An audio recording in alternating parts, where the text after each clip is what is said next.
For the best Italian food in Western New York, Elliot Apollos, call 716-825-3675. The Lardon Construction Group. Fubo TV, the official streaming service of Due Champions.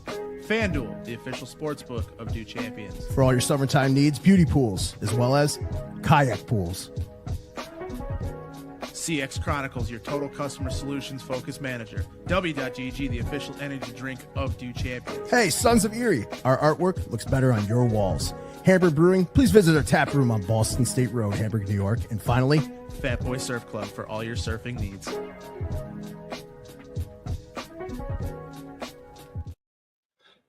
All right, and good morning and welcome into another edition of Due Hockey Hotline. I am your host, Matt Diegert. This morning, this gloomy Saturday morning in May here in Buffalo, it's a little bit dark and gloomy outside, just kind of like the Sabres, off season is starting to look right now. Only kidding. But with that being said, I want to thank everybody for joining us this morning. It's been a long road for the Sabres, but we're here every single Saturday with you to kind of talk about it and kind of give you your Saturday morning therapy session about the Sabres. So want to welcome everybody in. Brian or Beyond716 will be joining me shortly, and we can kind of get started here and kind of start talking. And in the comments, definitely leave us how you feel like what you feel like is going to happen and go on. This off season, as we start getting into it a little bit further, we will be bringing you some draft content. We will be bringing you some free agency content and all that type of stuff. So, but to get kind of started here, I want to kind of go through some stuff. We've gone over it in the past. The Sabres, really, honestly, it's really just. I don't know what to say about it anymore, but, that's why we're here, right? So they really were not close to making the playoffs this year. Like we've talked about many times in the past, that 13-game losing streak was really, really the crux of the whole kind of Sabres season here, as we kind of get into it here a little bit more. And it comes down to Kevin Adams' missed opportunities of making changes at that point. But that was last year. You still got Tage Thompson. You still have Alex Tuch. You traded for on the level of Jalen. You traded for Brian. How are you this morning? Welcome in. Good. Can you hear me okay? I can. We can hear you. Thank you for calling in this morning so we can fantastic. So, yeah, thanks, man. So, heading down southwest Florida right now for all those listening out there. Man, it's raining here, in Cheektowaga, and I'm assuming you have much better weather. Heat index is going to be about 105 today, Matt. So, it's going to be brutal today. That's not good for us. That's not good for us fat guys, right? Yeah. Summer has arrived. That is for sure. Yep. Yeah. So just kind of getting started here. Glad to hear you're doing okay. Glad to hear you're traveling and everything's kind of getting back to normal down there for you in Florida. A little bit. Yep. Just kind of starting to go over, some missed opportunities here for the Sabres. We'll get into playoff talk here in a little bit. As you can see in the description, we'll be talking a little bit of Leafs and their I don't want to say failures, but I mean, this, as much as I'm not a fan of the Leafs or anything like that, being a Sabres fan, they're the closest team to us that's a playoff team. And, I really kind of thought this, as much as I talk bad about them and hate on them and everything, I really thought this was their year to kind of, especially with the way that Stolarz was playing and everything. And it was kind of unfortunate to see him get hurt there. And I want your opinion on it too, because I don't think what Sam Bennett did to him was anything major other than bumping into him. I really, truly think him getting hit in the head with the puck really caused the concussion in the first place, and then it kind of exacerbated it with with the Sam Bennett little bit of an elbow going through the crease there, but they were up 2-0 and now then we're down 3-2 and they forced a game 7.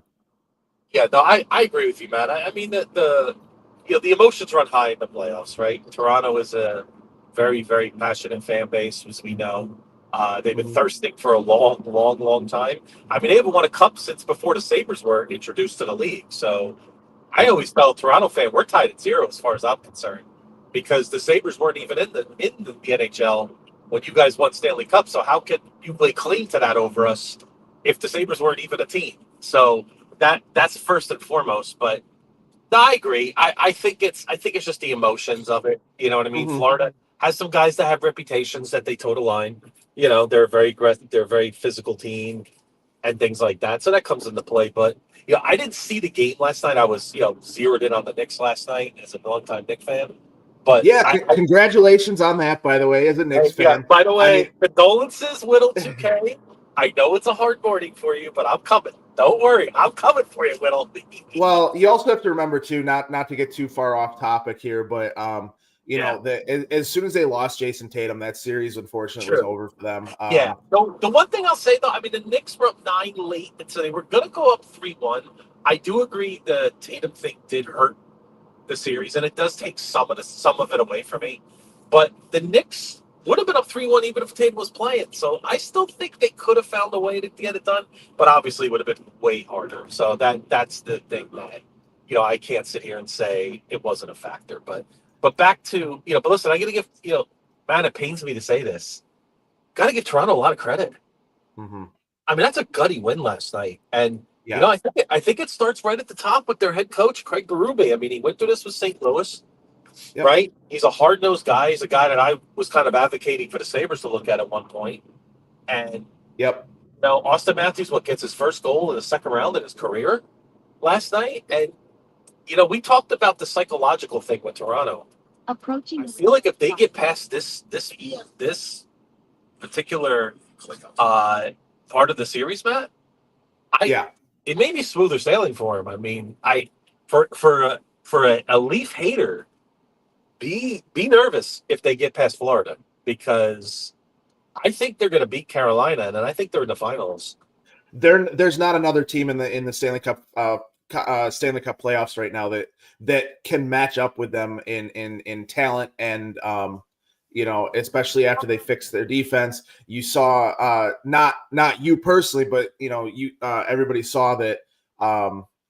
I can't remember who was on the side of the net last night, but Brian Tanev went down and basically caused an empty net goal to not happen because of his defensive play and just being in the right place at the right time. And it just seems like this might be their year if they can get through Game 7.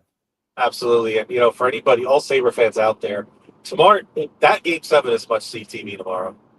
I mean, that to me is as high drama as you're going to get. You got the 2-time Eastern Conference champions, the defending Stanley Cup champions, right? Going on the road against a franchise that is starving success, right? Mm-hmm. I mean, it's basically the center of the hockey universe, that makes me call Toronto, right? It's just going to be, I mean, that scene tomorrow night is going to be absolutely massive. I mean, I mean, if I had to pick a winner, I don't know. I mean, I was 50-50 on this game because I've been a long time. I still lean Florida, but not much. Yeah. Maybe 51-49, right? I mean, how do you feel about that? Yeah, I'm in the same mind. I kind of lean Florida, but it's a 1-game series at this point, and that's the great thing about the NHL and hockey. It's a 1-game series at this point. It all comes down to Game 7 tomorrow night, and there's nothing better than a Game 7 in hockey. There truly isn't. Like as much as we love football and we love the Bills and the NFL and everything like that, there's nothing better than a Game 7 in the Stanley Cup playoffs. There truly isn't. Now, usually in basketball, if there's a Game 7, I go with the best player every time, right? Mm-hmm. You have a LeBron, a Kobe, a Jordan, whatever, right? In hockey, though, I wonder what the percent. Like last year we saw Connor McDavid lose to Florida, right, in Game 7.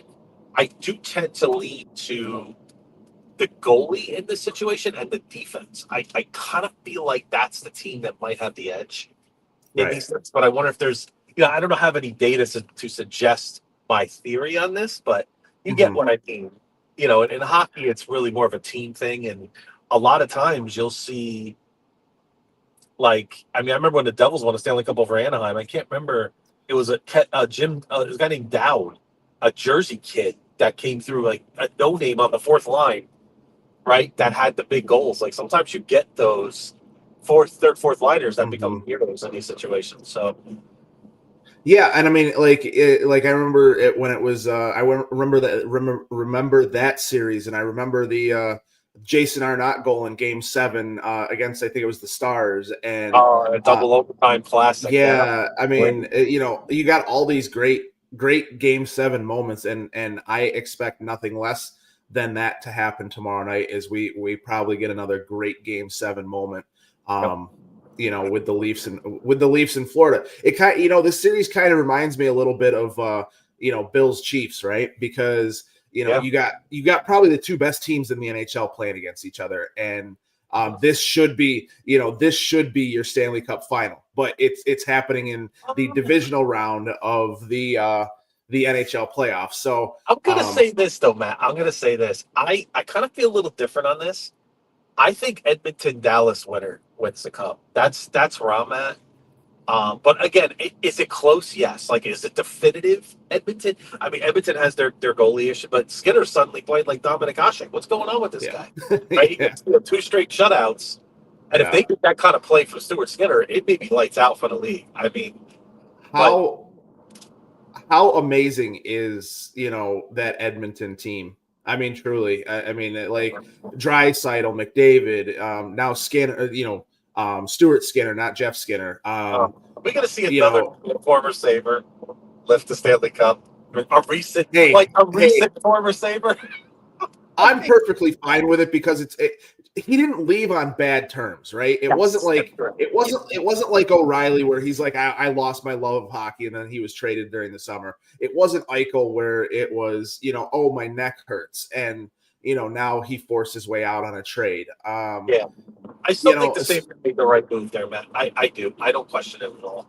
Even I mean, it's not like Stuart Skinner's. I mean, it's not like Jeff Skinner's having a massive role with the Oilers. He's not, lighting up the net. It was kind of for Skinner, it kind of almost feels like Okposo last year. Getting the cup last year. It doesn't feel like an Eichel or O'Reilly situation. It feels more like Okposo from last year.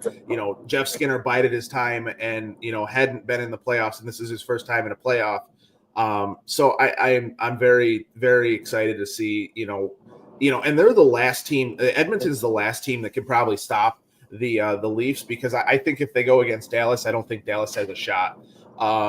Edmonton themselves, I think that they probably are the better team in that series. But with that being said, I truly think that, that would be an amazing Stanley Cup final. Edmonton and Toronto, two Canadian teams, Austin Matthews versus Connor McDavid. It's going to be a fun series if that's what it is. The NHL office is praying for deep down inside, and I don't blame them. Edmonton, Toronto would be incredible theater. Yeah, the whole Canada angle, like you said, the superstars.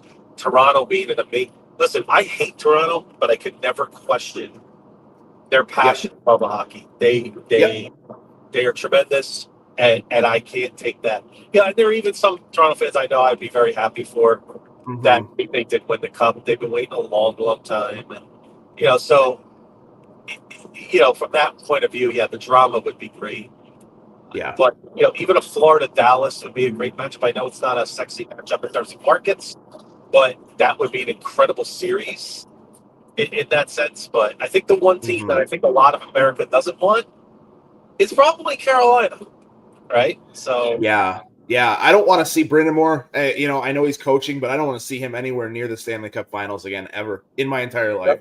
Um, as a Sabres fan, but with that being said, I really just I think it's going to be a great game tomorrow night. As much as I hate the Leafs, I don't want to see another Florida team in the Stanley Cup Finals. I really don't. No. And the state's had enough success. It's enough, man. If Florida makes it, it'll be 6 years in a row of a Florida team that makes it, because Tampa was 3 years prior, and the last 2 years have been Florida, the Panthers. So congratulations to Florida teams. You figured out the LTIR. You figured out the way to get around that you figured out how to pay players without having state taxes, and they have palm trees, so that's the only reason that they can win, right? Well, it's a part of it. It's definitely it's something that we've talked about a lot, right? So if Florida wins and Dallas wins, it will literally be almost 50% of the teams that are in the conference finals since 2020 are from Florida, Nevada, and Texas, right? Those are the three. Again, I'm not suggesting that it's a guarantee. All I'm saying is you're seeing the trend go that way. Now, Dallas is, as we've talked about this ad nauseum, right, man?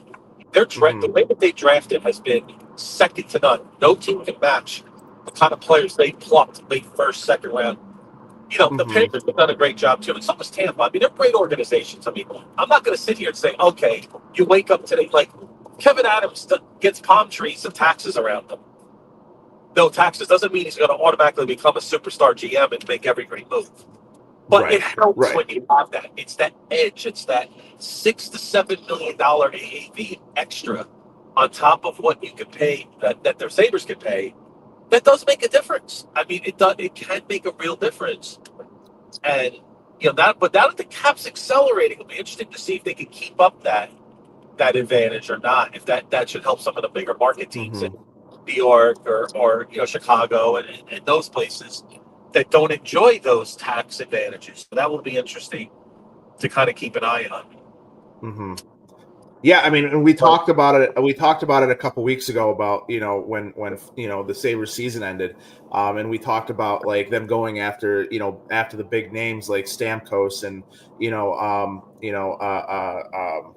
Brad Richardson back way back when, and being involved in those talks, and now we want to see him do it with Mitch Marner, but we talked about it about Steven Stamkos. We heard that the Sabres were around $12 million, and he stayed in Tampa for the $8 million because of the taxes, and it's truly a thing, because you're paying for in 41 games of the year, your game check does not have taxes on it. You go to a state without taxes. The other interesting little fact about Florida, it's the only state in the country that if you go bankrupt, you cannot take your house. Say that one more time, Brian. If you go bankrupt in the state of house, they cannot take your house. It's the only. That's why a lot of rich people get houses here, because it's a double thing. So like if a billionaire has a house, like if Terry Pagula goes bankrupt for some reason, his house cannot be touched. So you still have that in your back pocket. You have your real estate stuff. You have your So it's maybe that's another angle too. I mean, if you run through all your money and you're struggling, it's like, hey, I still have a $4 million house. I can at least sell it and get myself on my feet. So that just a lot of interesting advantages to Florida versus a place like New York. But Matt, it's just part of the equation, and it is a challenge for the Sabres that they have to overcome, right? And we've seen Montreal, the way that they've handled their superstars, their young stars. They signed them early, and now if you look at their cap, they're in good shape. But they have to take more risks than teams like Tampa and Florida have to do, like Buffalo did with Dylan 100%. Cousins. We took the risk with Dylan Cousins. It paid off with Tage. It didn't pay off with Dylan Cousins. You're going to get, thankfully we got out of the Dylan Cousins contract. Now we got, Norris, but we'll see how that works next year. But, that's the kind of risks that the Sabres have to, and that's going to be interesting to see how it ties into what we talk about the Sabres going forward with all their RFAs and everything. Mm-hmm. Yeah, and real quick, we want to welcome in Real Deal Prime. Thank you for joining us every single Saturday with us. One of our great followers. So definitely, if you have a chance, give us that like, subscribe, so we can continue bringing you great content here from Due Champions.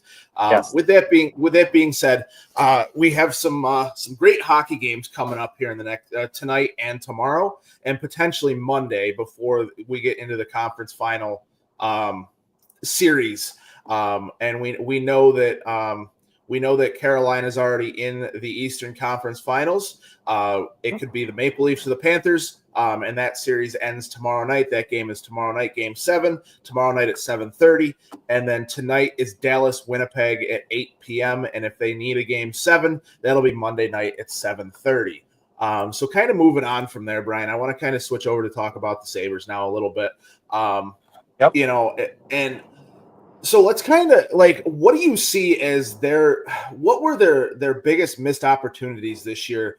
And we're going to leave the 13 game, losing streak out of it for now, because we've talked about that at nauseum, because Kevin Adams could have made a move, could have brought somebody up, so we know that was, their biggest missed opportunity. But after that, what do you see as what kind of ultimately held them back?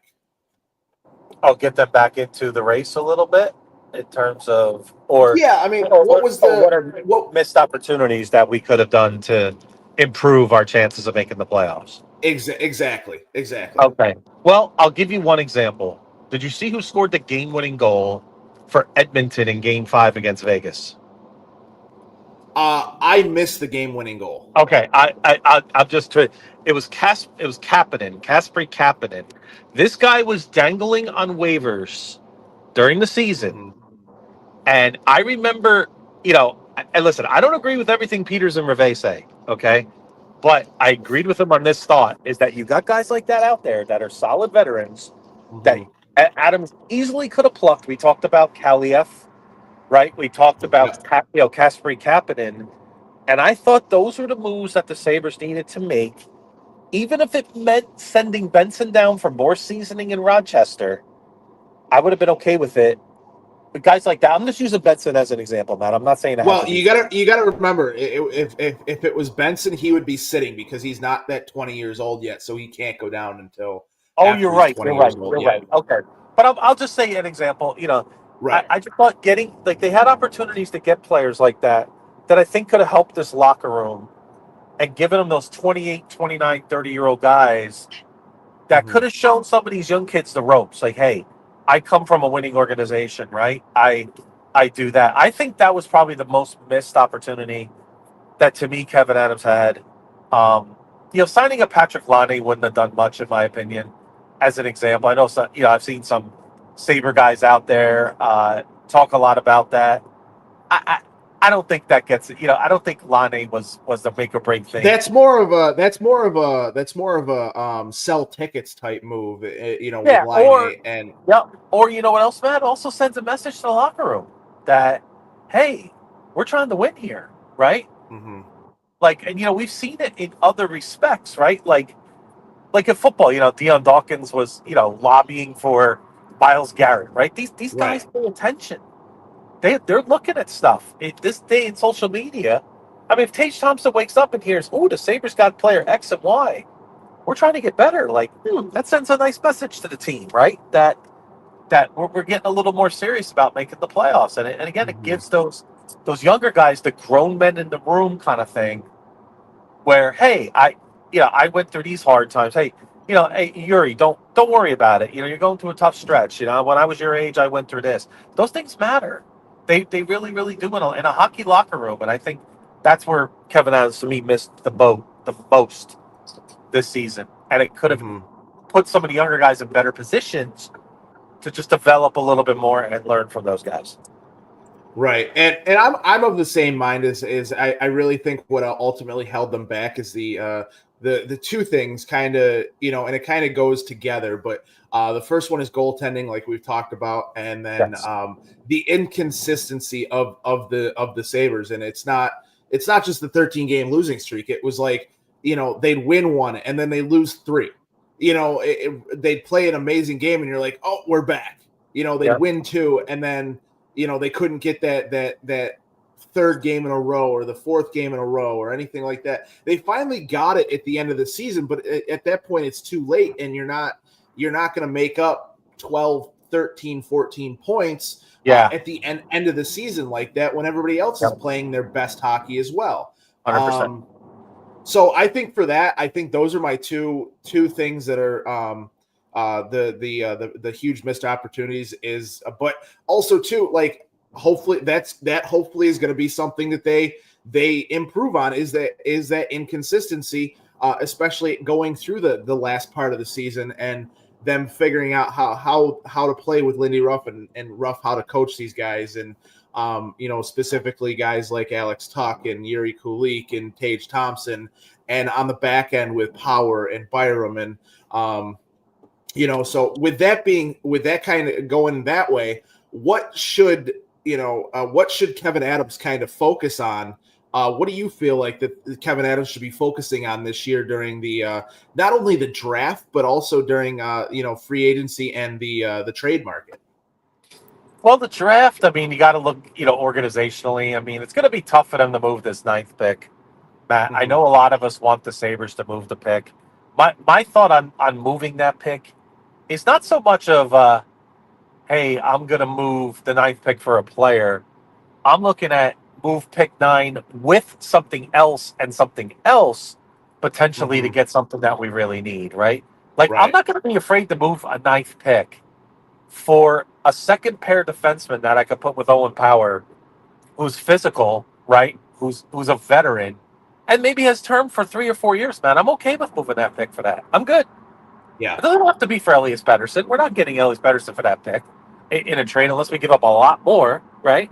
But I'm not going to be afraid to do that. I need Kevin Adams to not be afraid this offseason. That's the first thing, okay?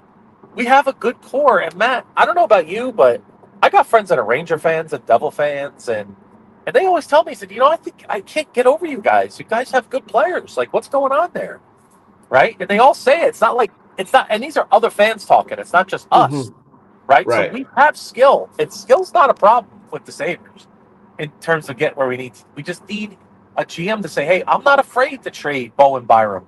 I'm not afraid to trade JJ Paterka. I'm not going to be afraid of these things. If I get the right guys in here to do it, and if I make the right deal, I'm not going to. Listen, I mean, there's certain guys I'm not trading Dahlin by any stretch, right? I'm probably not trading Tage Thompson if I can avoid it. I would rather keep him too.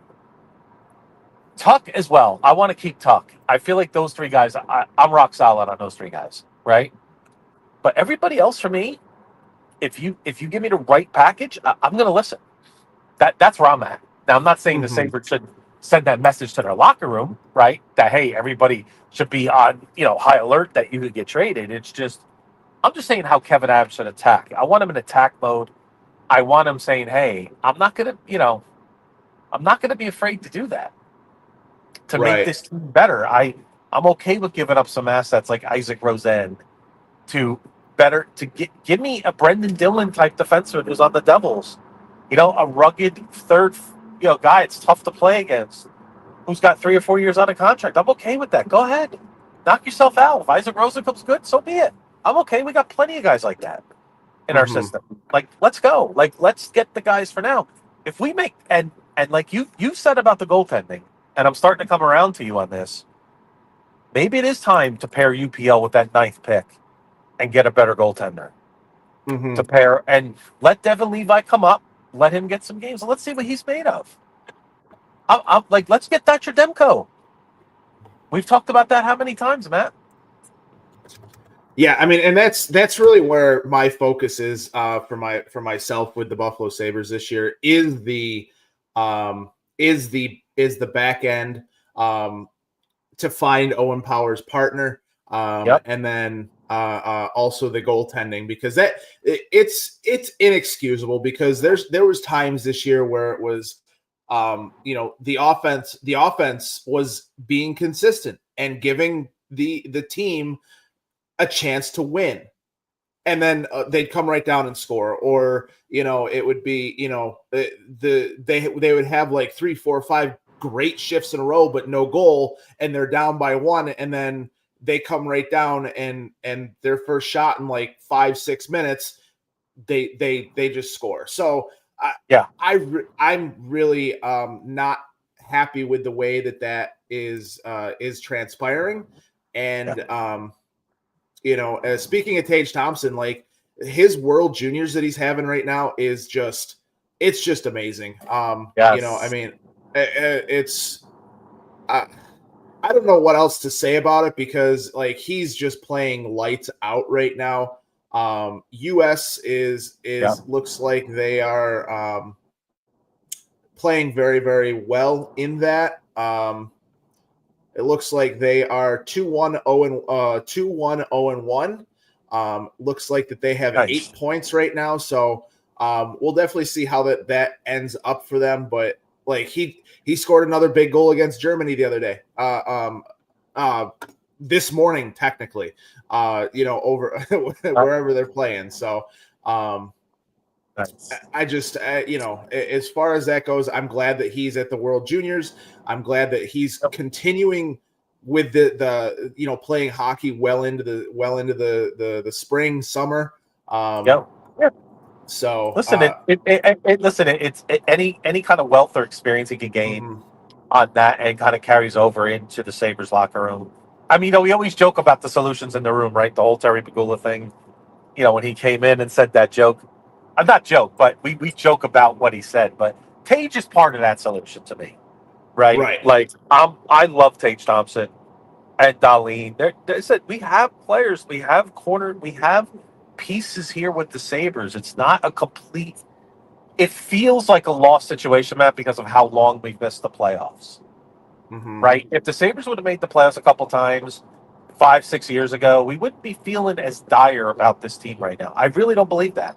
I think it's the enormity of the 14 years on top of that, and it just weighs on you as a fan more and more and more, right? But this team, and we can get into the whole assistant GM search and things like that. It's there, but I think the problem is Pegula's kind of stubbornness to hold on to Kevin Adams. Yeah. I don't know if I would call it stubbornness, but real quickly, I got a comment that I got to read to you from the almighty Whittle. Whittle. Pacers. Go Pacers. Oh, Whittle, I was hoping, Whittle, I'm making you a plea, okay? You're from Jersey. We're both from Jersey, okay? I've been a Knick fan since, basically birth. I was born in 73. That's the last time we won. I wasn't even on my mother's womb when the Knicks won their last championship, or we're close to it, right? I was just a rumor, right? I mean, come on, Whittle. Let's get New York one title, just one.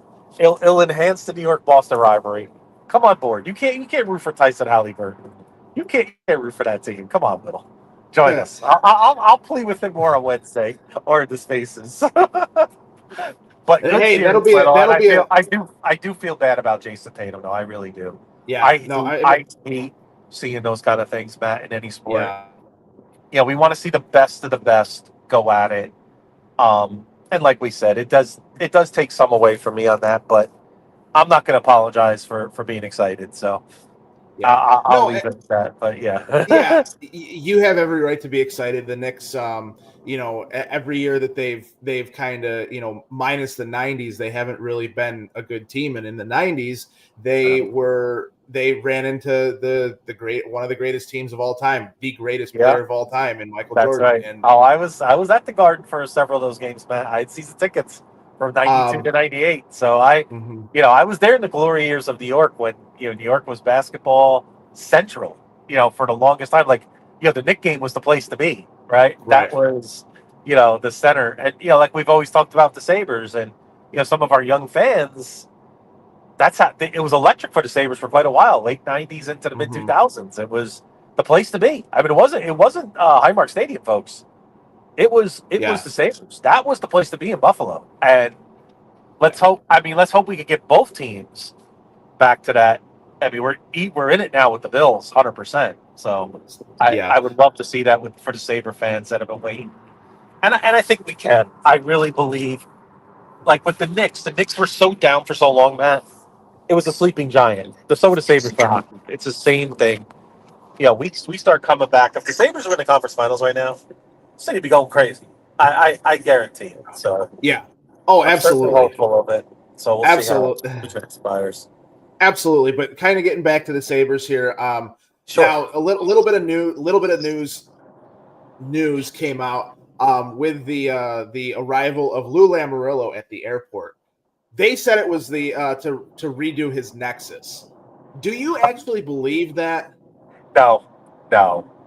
Is that the only place to redo your Nexus? I mean, no. I mean, think you can do it online. You can do it, So, what do you think about that? Listen, I think we talked about this a little bit last week. I interned with the Devils in 1996. I worked with Lou for 6 months behind the scenes, right? And I know that was a long time ago, but Lou was the grand poobah of that office, right? You know what I mean? He was the godfather, right? Lou Lamoriello is not going to want an assistant job. I'm sorry. Even though he's 82, like he's won multiple Stanley Cups, he wants to be the general manager, right? Or he wants more power. Like he's not just going to come in and give advice. I just don't see him being that kind of guy. He's not wired that way. So yeah, I think there was probably some discussion, or maybe he asked for certain things, and maybe the Sabres weren't willing to give it, and I think he turned them down. Right? Is that the report that he turned down the Sabres? We didn't. Literally, the only heard that just yet.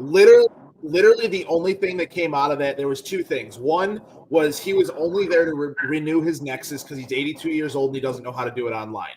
That's the jokes that were going. That's the jokes that were going around. Now, that was the one thing, and then Drager said that they had talks with him, but nothing is imminent. So it wasn't like a turn down, but it was, it was just saying nothing is imminent. And Whittle just brought this up before I let you fully go in on it. Lou, he said Lou is a culture resetting move. He reminds me of Thibodeau. That's a good move if it happens. Oh, for who was that for now? I'm sorry, I broke up just a little bit there. Lou Lamoriello is a culture resetting move. Yeah. No, I listen, that's the thing. I mean, you put him as president. That's a good point by Whittle. I mean, I don't care about his age. The guy has won in multiple places, right? I mean, make him team president, Matt. Let him be the face. Let him be the spokesman. He's seen it all. I mean, he's a Hall of Fame general manager, even if it's a short-term thing, just to restore the credibility of the franchise, right? I know, listen, I know it's a totally different thing. It's like when Rick Pitino was signed by St. John's. That's my alma mater. St. John's needed a complete culture reset. And that's exactly what he's doing, right? Now, I know it's a different thing, but what I'm saying is, it's going to be short term, but you need it anyway. So what's the alternative at this point, Matt? Right? Hire some hotshot from Dallas who's like a 37-year-old, could be GM, and we don't know what we're going to get with that, right? Yeah. I mean, why not sign a guy at least to work with Kevin Adams and say, hey, no, Kevin, you should trade this guy. No, Kevin, let me look at this thing with fresh eyes and say, okay, these are the kind of players you should target right now. So that I just, and supposedly we looked at Ken Holland too, right? From my understanding. Yeah. Yep. And listen, that's another guy. He's won cups with Detroit. He built the Oilers as you see them now. He had a big play in kind of restoring them, got them on a right track. Why not, give him the keys and let's go. I mean, so here's the other thing that I want to bring up too, and we talked about it a little last week when we were talking about all this stuff that was going on, with it. Why, if they were to somehow bring him in as a senior advisor or whatever you want to call, to Kevin Adams, why can't he look at it as, hey, if I want to be a general manager again, why don't I just take this where I get to take some time off, have a little bit of, my 82-year-old life, be back, take a little bit of this. And if, it doesn't work out, I then have my foot in the door to now, hey, I have your ear now, Terry Pegula. Let me come in and run the team. Let me show you what can be done. So, I mean, there's a lot of different angles you can look at it, but I think that I don't think that Lamoriello would be here, and I do agree 100% with Whittle that it is a culture resetting move. Because if you were to bring him in, because it just gives if for nothing else, it gives another set of eyes to look on things and to kind of help with that brain trust. Yep, and that's the thing, right? We talk about culture a lot, right? I mean, did you see that, again, not to make it about the Bills, but did you see that interview with Jordan Poyer recently? Yep. And how he was talking about the culture in Buffalo, and you could see how much he wants to come back. You could see how much players want to go. Imagine if I said that to you 15 years ago, that players want to come back to the Bills over and over again. You think I'm crazy, right? Yeah, probably. Who wanted to come back to that dumpster fire that we had in the mid-2000s, right? Like, the Sabres need a culture reset. It's not about the players all the time. It's not about there's issues in the front office that have to be fixed, and it has to come down into the coaching staff and then into the players. Mm-hmm. That's the only way it's going to work. And until that's done, we're going to see more of the same recycling, and it's just But I'm glad at least the Sabres are thinking about this. I mean, it's a step in the right direction. But it looks messy because we can't get anybody hired. And some people say, oh, look at teams turning down. Look at these guys turning down the Sabres. And I get that. We're an easy team to make fun of right now. We've earned it in a way, Matt, right? It's how the Knicks used to be until they got Thibodeau, like Whittle said, right? And Thibodeau helped restore the culture with the Knicks. They're a respectable, they're a very good organization now. They went from a joke. They were a dumpster fire, right? And that's what the Sabres need. They need the same kind of injection of culture. And until that changes, nothing's gonna, it's gonna be tough to do. Right. And I agree with you. I agree with you 100%. Let me ask you about Jason Karmanos. Karmanos, supposedly he had a big play in us getting McLeod, which turned out to be a good trade. And he's got some good. He's a sharp guy. Mm-hmm. Would you be against him becoming general manager? And see, I would like to put Kevin Adams in a better position and move. I would even be okay with Karmanos being GM at this point. But see, and I don't think that because I think that if he was going to be moving into a more senior position, it would have already happened with Kevin Adams. So I right now am of the mind that they are going to hire somebody that is a senior advisor. I think it's going to end up being potentially somebody that's on one of these playoff teams right now that they can't talk to. So that's kind of where I'm sitting, because I think the lack of news, it kind of leads into that. And I could be completely off basis. I don't know personally or anything like that. But I think that, with that being said, I truly do think that that is probably the route that it's going to go. It's probably going to be somebody with on one of these teams that's in the playoffs right now. Because you got to remember, you have Florida, you have Toronto, you have Dallas, you have Winnipeg, you have Carolina, you have Edmonton. So I mean, we can't. There's 6 teams. 7 teams, 8 teams left in the playoffs right now that we could pluck one of these guys off of for a senior advisor position that can be added to the brain trust that they just haven't maybe had an opportunity to talk to yet, with them still being in the playoffs, worrying about what's going on with their actual team. And I don't know the rules personally as far as that goes, like I do with the NFL, where you can only talk to coaches. I mean, here's the bottom line for me. Matt, can you hear me okay still? Yeah. I'm not sure if I'm in a bad spot. Nope, I can hear you.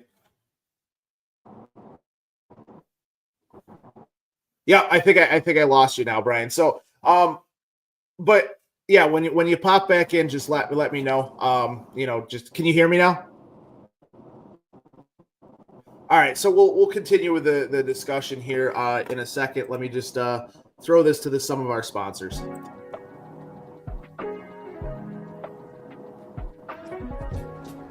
For the best Italian food in Western New York, Elliot Apollos, call 716-825-3675.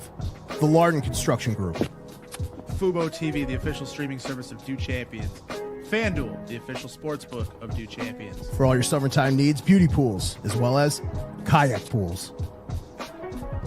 CX Chronicles, your total customer solutions focused manager. W.GG, the official energy drink of Due Champions. Hey, Sons of Erie, our artwork looks better on your walls. Hamburg Brewing, please visit our tap room on Boston State Road, Hamburg, New York. And finally, Fat Boy Surf Club for all your surfing needs.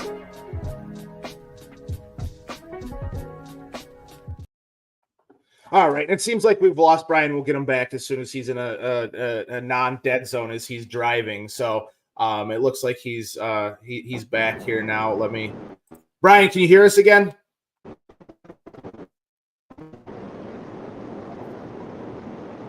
Brian, are you good?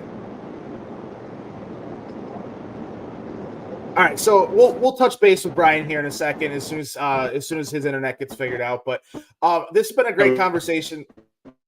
Yeah, Brian, can you hear us? All right, so I mean, this has been a great conversation so far today. This morning. Yeah, I can hear you, Brian.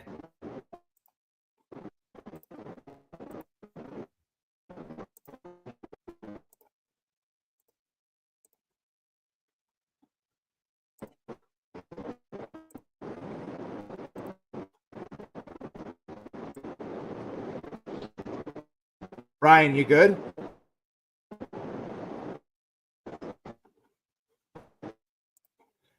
All right, so just kind of finish up with that conversation. I mean, the Sabres need a senior advisor. They need to kind of figure this out, and they need to get somebody in Kevin Adams' ear to kind of help him out. And I think that Eric Stahl is a good move first and foremost. That he can be Kevin Adams' kind of right hand man there.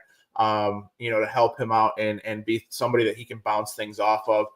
But I think that they do need somebody with a larger voice in the room to kind of help Kevin Adams through some of these things, whether it be, the negotiations of contracts, whether it be negotiations of trades, whatever the case may be. So I really think that's a good idea to add somebody there. I wish that they, like Brian and I were talking about, is it would have been nice to see them move Kevin Adams up into into like a more of a presidential role, and hire a GM. Maybe that would have enticed somebody like a Lamoriello or even a Ken Holland to come in and help run this team. Because it kind of is, a little bit of malpractice having them have 6 years of Kevin Adams now, or going into his sixth year, with that. So, Brian, do we got you back? Yeah, you back now? Yep, we got you back. There we go. Sorry, I'm in the middle of You're in the middle of the Everglades, right?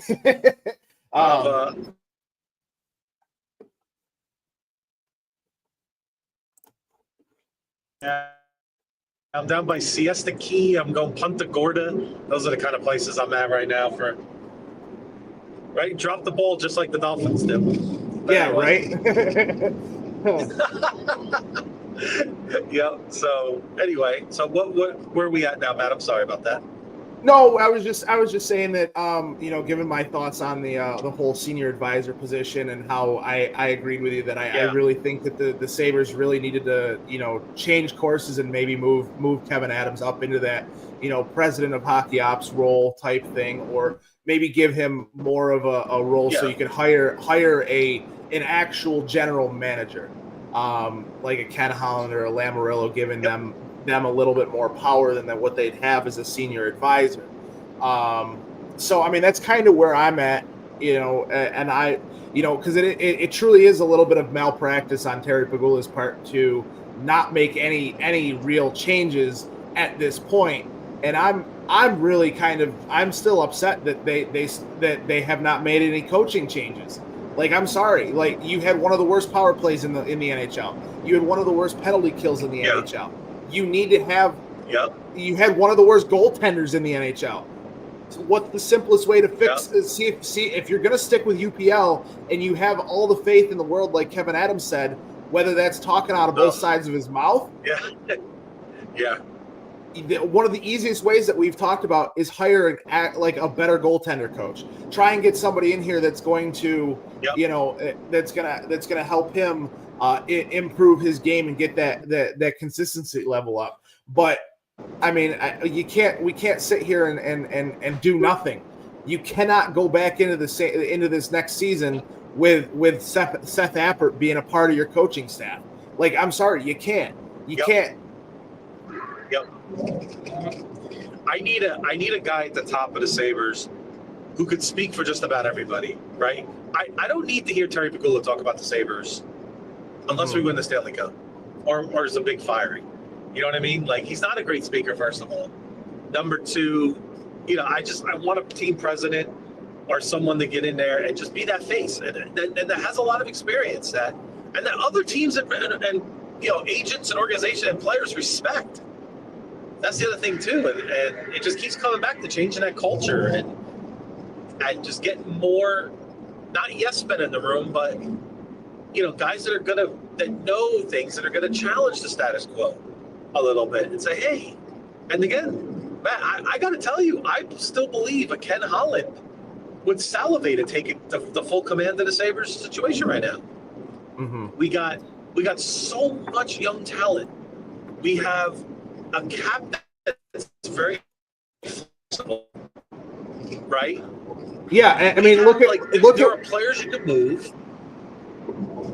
Look at what the Kings. It's not like our team is buried in cap hell. Right. Look at what the Kings just did. They named Ken Holland as their vice president and general manager.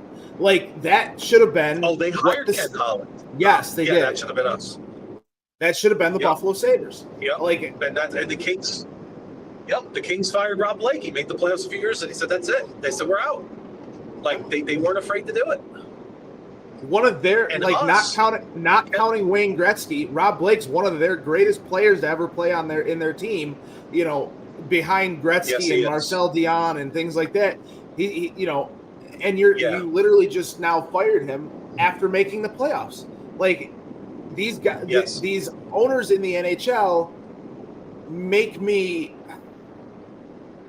wish almost for, like, I don't want to say a different owner, because I like what Pegula does. He lets the purse strings be open, things like that you don't see from a lot of these other owners in the NHL, other than teams like Tampa or Florida or Vegas. Teams that don't have taxes and teams that that know how to work around the LTIR and things like that. That stuff aside, you don't typically see a lot of these smaller market franchises opening those purse strings like Terry Pegula allows them to do. So I'm not saying that I'd like to see them change owners, but it kind of makes me a little bit envious of them when we just had a coach or a general manager put together a good team and make the playoffs. We're going to fire him because it wasn't good enough. When is it not good enough for Kevin Adams? What is not good enough for Kevin Adams? You want a wild stat that I heard on Peters and Reve? Yeah. Do you know Kevin Adams has the 10th, in terms of tenure, he's 10th among general managers right now. There are 22 newer general managers than Kevin Adams right now. That's pretty crazy when you think about it. Yeah. Right? Yeah. So, what has he done to earn that? Like, what has he done to earn that? Like, at this point, right? Right. So we have a comment from Neffy. Shout out to Do Neffy. Watching these teams in the playoffs, he has a hard time thinking we're even close. So I get how you can feel that way. I get how people can feel that way, that we're not even close. I think we're a lot closer than what some other people think. I just think it's you got to get those. You got to get a Mitch Marner in here. You have to. You have to get that type of player that's gonna play with a Tage Thompson and maybe a Josh Norris, that's going to help continue that high end scoring, that's gonna put up 4 or 5 goals a night, 3, 4, 5 goals a night. That that's gonna be an actual top line. So I don't know. I think personally that the Sabres are, I don't want to say 1 or 2 players away from a cup. I think that they're 1 or 2 players away from making the playoffs, and it's specific players. It's not. It's that defensive pairing for Owen Power. I'd care less about that third defensive pairing. You have Clifton. You have somebody like an Eric Brandstrom who you can always re-sign. You have a guy like Jacob Bernard-Docker. You can always have him on that third line. Yep. It's just I don't know. I feel like you need to find Owen Power's guy. I think you need a top line guy, and I think you need a better goaltender. Yes, those are the three things that I couldn't agree more. It's funny. I'll give you a good. I forget the word I'm looking for right now. Analogy or metaphor. I'm driving along here, right, and my mirror says, "Objects in mirror are closer than they appear." That's how I feel about our playoff chances, Matt. I'm watching this guy behind me. He looks pretty far away, right? But he's closer than we realize. That's how I feel about the Sabres. We feel like they're far away to making the playoffs, but they're actually closer than they appear, right? Like we don't have to shake the world of this organization to make the playoffs. Right. Right? Now, you said top-line player. I would agree. But let's just say we didn't get a Mitch Marner. I still think with a better goaltender, like you said, and fixing the defense and getting better coaching and just better structure, I think that might be enough. With the general progression of a Benson and some other young players, right? Mm-hmm. That all that tied together, I think this team can make the playoffs. But I would love to get a Marner. I would put it that would speed up that for sure. But yeah, you know what I mean? It's not like that alone would do it. By the way, did you hear, again, it's a take it for what it's worth, that supposedly our RFA defenseman, Bowen Byram, packed all his stuff up in his house and he's anticipating to be moved? Have you heard about this? I haven't heard about that. I mean, I've been doing a lot of schedule stuff this week. A lot of graphics with the schedule for the Bills and things like that. So I haven't really seen too much on the Sabres other than what I've caught, on Twitter or anything like that. But I didn't hear that. It's something Peter said. It's like a take for what it's worth kind of thing. Yeah. I mean, we know, listen, he's the one that broke the Eichel trade, the specifics. Like, he knows, he does have ins with the team, we know. So, but he still even said it like, don't take it as gospel. But right, here's what I'm telling you. Where are you at with Byram?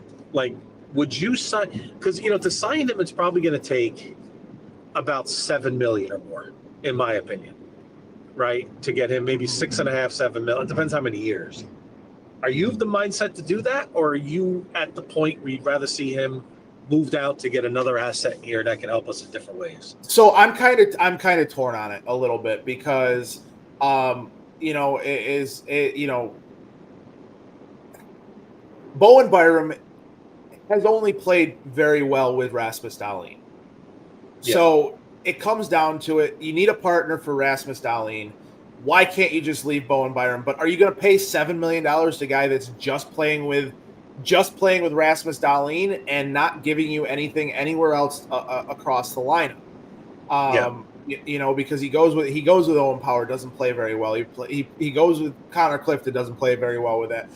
Plays on the power play, doesn't play very well. And I love the move when they made it last year, or a year and a half ago, for Casey Middlestat, because I didn't think Casey Middlestat was that great of a player. I thought he was more opportunity by he was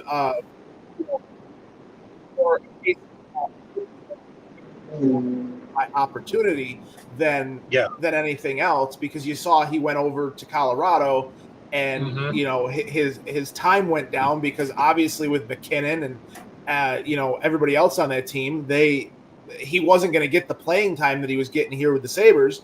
So you clearly saw him come down a little bit.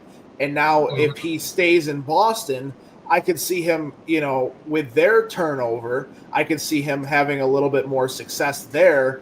But I thought Bowen Byram, I didn't think he was a huge problem, but all the analytics and everything say that he only played very well with Rasmus Dahlin. And you cannot pay a guy $7 million. And I get that's your top line, a top pair defense.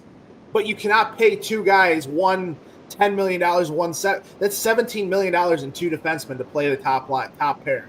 When you have, they still got power, make it 8 points. When you have I was just getting there. Dahlin and then Power on that second pair defense. You can't do that. And I want to bring this up real quickly from Duneffy. With Kevin Adams at the helm, nobody will come here in free agency.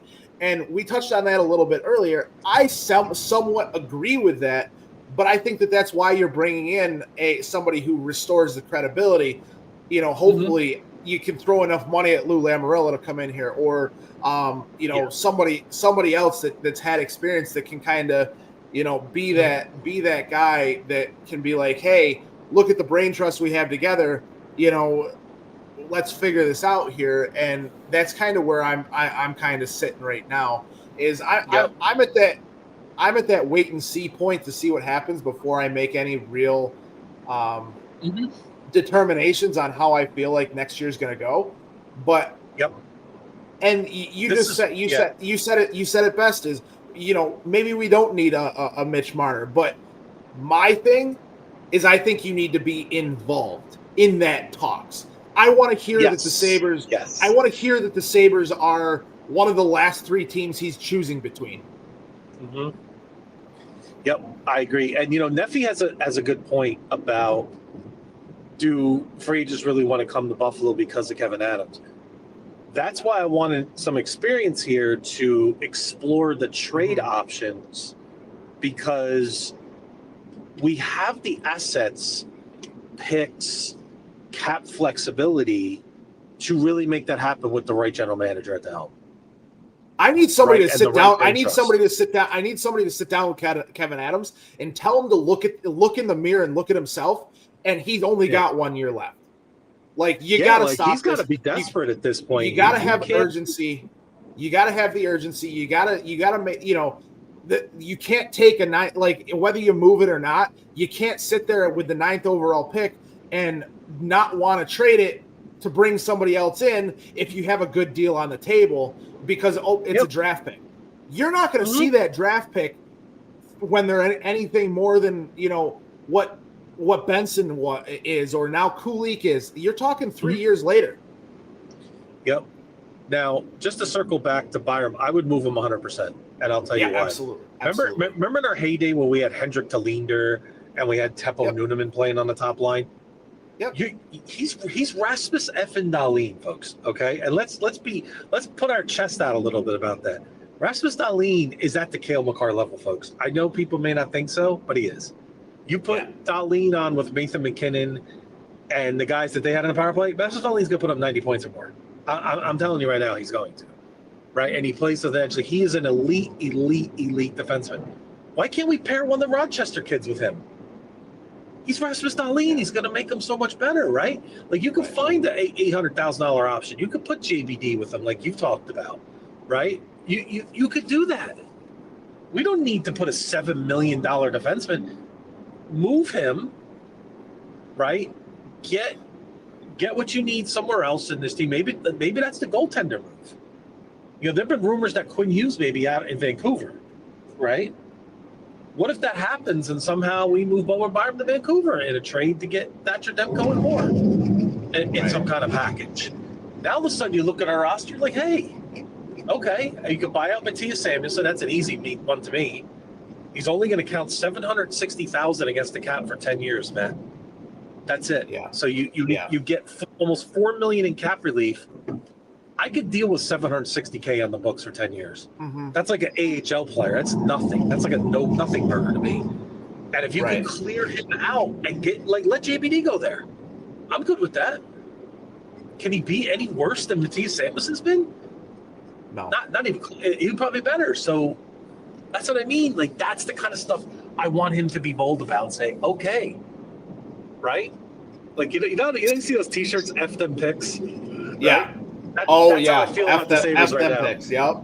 Absolutely. Yeah, F them picks this year, right? Yeah. If they did not, if they did not use a single pick this year, I would be ecstatic. I would be like, and I get it. I want to go to the NHL draft this year, Matt, and have nothing to talk about for the Sabres in terms of picks. Oh, no. You want stuff to talk about. You don't want it to be draft picks that they talk about or potential players 3 years from now that are going to be anything more, because it comes down to it. And Kevin Adams does not have the time anymore to take any of these guys. So why are you taking a guy at 9 that's not going to be anything this year? That's going to help you this year. Yeah. Like, there's got to be something. There's got to be an urgency. There's got to be an urgency with him. I still wonder if there's a secret agreement with Bagul and Adams to kick him upstairs. And if there is, then kick him upstairs now. What are we waiting for? Yeah, I don't think that there's a secret agreement or anything like that. I just because I think if that was the plan, then that would have happened. Yeah. I think that would have happened already.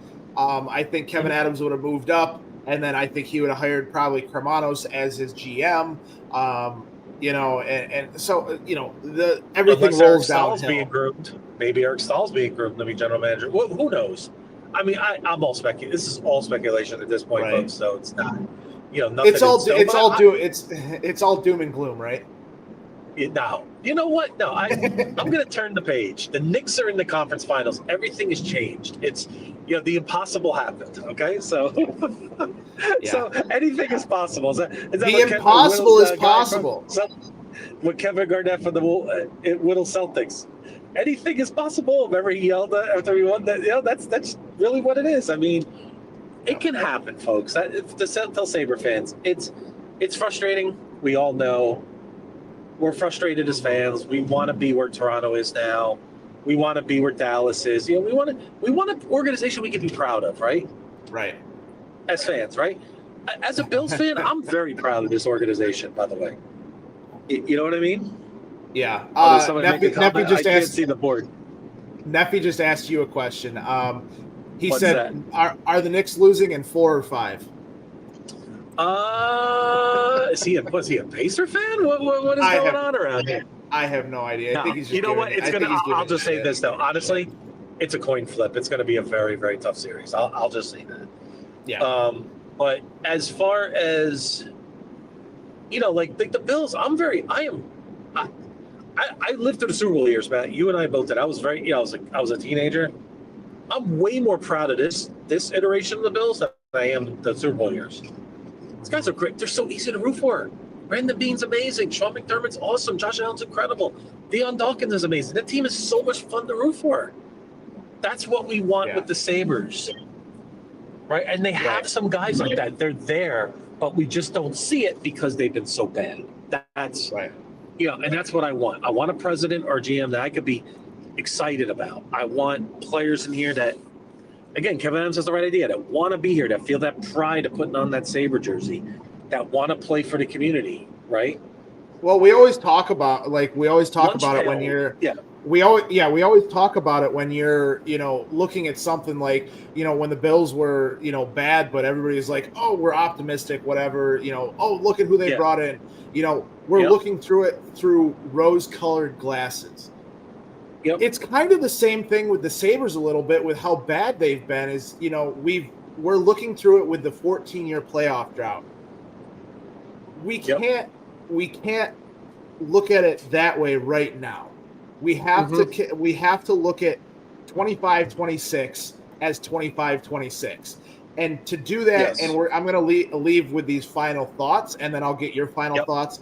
We have to look at 25-26 as its own thing, because and to preface that, it's going to have to be a wait and see on what happens in the draft, what happens here in the next month with the hires that they make, with the coaching staff, how much of that is going to remain in place, if all of it is going to remain in place. If all of it remains in place, I'm going to continue looking at it the same way. Something's got to change, and if you can't make these changes, get off your ass and get out of here. So I'm going to give Kevin Adams the time that even though he's had 5 years, I'm going to give him the summer. And after probably mid-July around my birthday. If they still haven't made any significant changes to the coaching staff, if they haven't brought in players through the draft via trade, and I'm not talking draft picks, I'm talking players. If they haven't brought in players via trade at the draft or after free agency that are going to help this team, that are going to add scoring to this team, that's going to help defensively, then my 2025-26 outlook is going to continue being through those 14-year playoff classes or non-playoff classes. Yep, absolutely. So what do you got for final thoughts here, Brian, before we get out of here? All right, final thoughts. I'm going to predict it's Florida-Dallas that advances. I'm just going to put that out there. Right? I'm just giving you my quick picks on that. I've decided I'm going with Florida, and I'm going with Dallas to oust Winnipeg. So I have another a crazy stat for you, Matt, that illustrate. Oh, go ahead, Matt. I'm sorry. No. I'm looking it up right now. I want to do our weekly quick hit parlay with the so whatever thought you have, go ahead, and then I'll give you what it is. You said Winnipeg. I want to illustrate. Hold on. You said Winnipeg and Florida. No, I'm going with Dallas and Florida. Dallas and Florida. Thank you. So go ahead. I want to illustrate listeners about how hard it is to get to even the point we're at now. Mm-hmm. The 20-year illustrious career of the greatest goal scorer in the history of the league, Alexander Ovechkin. Can somebody tell me how many times he's been to the conference finals and further? It's not been many. In 20 years. It's not been many. Yeah, it's not been many. In 20 years, you want to guess how many times he's been to the conference finals and further? Conference finals and Stanley Cup. Any guess? 3 times. 3 times. Less. One. The year they won the Stanley Cup in 2018. Isn't that crazy? I saw this on Twitter. I was like, wait a minute. That's pretty incredible that Alexander Ovechkin, as great as he's been, and the Capitals have been a great team. They've only gotten to the conference finals or further once in 20 years. So I just want to tell people it's really hard to do the stuff we're trying to do, right? It's like even to get to this point, right? It's there's so many great organizations. There's great teams everywhere. So that's the first thing. I just that's a stat that just blew me away. Real quickly to touch on that though, Brian, you got to remember though with the Ovechkin thing, you got to remember they had almost like a Michael Jordan situation there. Who's the guy that's kind of who's the guy that has kind of prevented Sidney Crosby. Exactly. Sidney Crosby. Or can I make you another comparison? And yet, it pains me to say it. Ovechkin had a Josh Allen kind of thing too. Yeah. Where he did. Mahomes was Crosby, right? And it just took a long time for him to get through that, right? And he did, right? So we're hoping Josh does the same, and I do expect he will this year. But it takes a while. Like we're not patient as fans, but. How can they not with that schedule? How can they not with that schedule? Yep, I agree. I think that team is it's time. They're ready. I think now this is the year they're ready. In the next year or two, I think this is where the Bills pop it and get it done. Mm-hmm. So, but as far as the Sabres go, I like the fact. I hope they continue to search. I hope they continue to add to the organization. I'm warming up to the Stahl idea. I mean, he's got a different. I know he's Adam's buddy, but he's a winner.